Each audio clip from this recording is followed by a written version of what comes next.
The Bell Deep. A fairy tale by Hans Christian Andersen. Ding dong! Ding dong! Rings out from the Bell Deep in the Odense River. And what sort of river is that? Why, every child in Odense town knows it well. It flows around the foot of the gardens, from the locks to the watermill, under the wooden bridges. Yellow water lilies grow in the river, and brown, feather-like reeds, and the black, velvety bulrushes, so high and so thick. Decayed old willow trees, bent and gnarled, hang far over the water beside the Monk's Marsh and the Pale Meadows. But a little above are the many gardens, each very different from the next. Some have beautiful flowers, and arbors as clean and neat as dolls' houses, while some have only cabbages, and in others, no attempts at formal gardens can be seen at all. Only great elder trees stretching out and overhanging the running water, which in places is deeper than an oar can measure. The deepest part is right opposite the old nunnery. It is called the Bell Deep, and it is there that the merman lives. By day, when the sun shines through the water, he sleeps, but on clear, starry, or moonlit nights, he comes forth. He is very old. Grandmother has heard of him from her grandmother, she says, and he lives a lonely life, with hardly anyone to speak to except the big old church bell.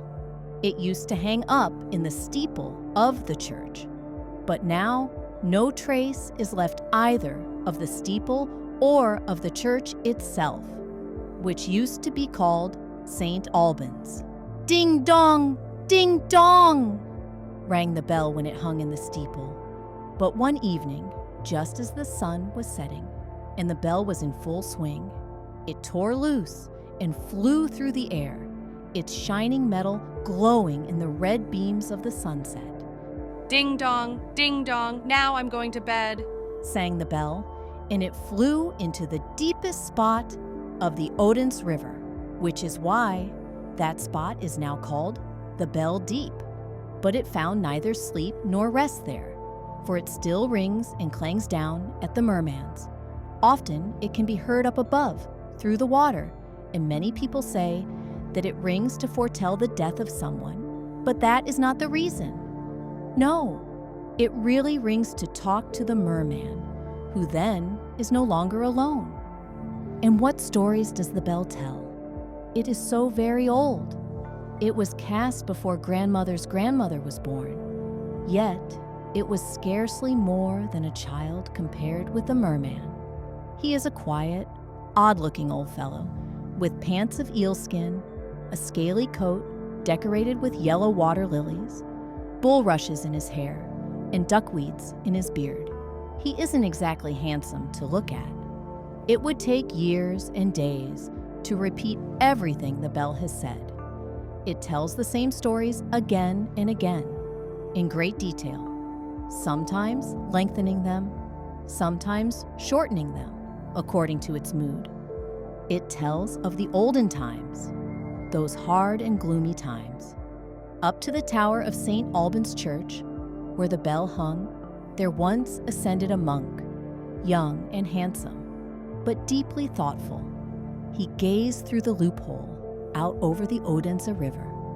In those days, its bed was broad, and the marsh was a lake. He looked across it and over the green rampart called the Nun's Hill to the cloister beyond, where a light shone from a nun's cell. He had known her well, and he recalled that, and his heart beat rapidly at the thought. Ding dong. Yes, such are the stories the bell tells. One day, the bishop's silly manservant came up to the tower, and when I, the bell, cast as I am from hard and heavy metal, swung to and fro and rang, I almost crushed his head, for he sat down right under me and played with two sticks, exactly as if they formed a musical instrument. He sang to them, "Here I may dare to sing aloud, what elsewhere I dare not whisper sing, of all that is hidden behind locks and bolts. It is cold and damp there. The rats eat people up alive.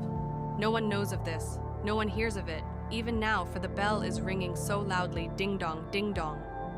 Then there was a king called Canute. He bowed low before bishops and monks.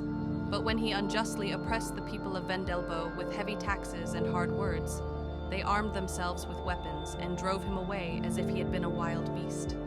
He sought refuge in this church and bolted fast the gate and doors. I have heard tell how the furious mob surrounded the sacred building until the crows and ravens, and even the jackdaws, became alarmed by the tumult. They flew up in and out of the tower and peered down on the multitude below. They gazed in at the church windows and shrieked out what they saw. King Canute knelt and prayed before the altar, while his brothers, Eric and Benedict, stood guarding him with drawn swords. But the king's servant, the false Blake, betrayed his master, and when those outside knew where he could be hit, one of them hurled a stone in through the windows, and the king lay dead. Then there were shouts and screams from the angry mob, and cries too from the flocks of terrified birds, and I joined them all. I rang and sang, "Ding dong, ding dong." The church bell hangs high and can see far around. It is visited by the birds and understands their language. The wind whispers to it through the wickets and loopholes and every little crack, and the wind knows all things. He hears it from the air, for the air surrounds all living creatures, even enters the lungs of humans, and hears every word and sigh. Yes, the air knows all, the wind tells all, and the church bell understands all and peals it forth to the whole world. Ding dong, ding dong. But all this became too much for me to hear and know. I was no longer able to ring it all out. I became so tired and so heavy that at last the beam from which I hung broke, and so I flew through the glowing air down to the deepest spot of the river, where the merman lives in solitude and loneliness. And year in and year out, I tell him all I have seen and all I have heard. Ding dong, ding dong. Thus it sounds from the bell deep in the Odense River at least, so my grandmother has told me. But our schoolmaster says there's no bell ringing down there, for there couldn't be. And there's no merman down there, for there aren't any mermen. And when all the church bells are ringing loudly, he says it's not the bells, but that it is really the air that makes the sound. And my grandmother told me that the bell said the same thing. So, since they both agree on it, it must be true. The air knows everything. It is around us and in us. It tells of our thoughts and our actions, and it voices them longer and farther than the bell down in the Odense River hollow where the merman lives. It voices them into the great vault of heaven itself, so far, far away, forever and ever, until the bells of heaven ring out, ding dong, ding dong.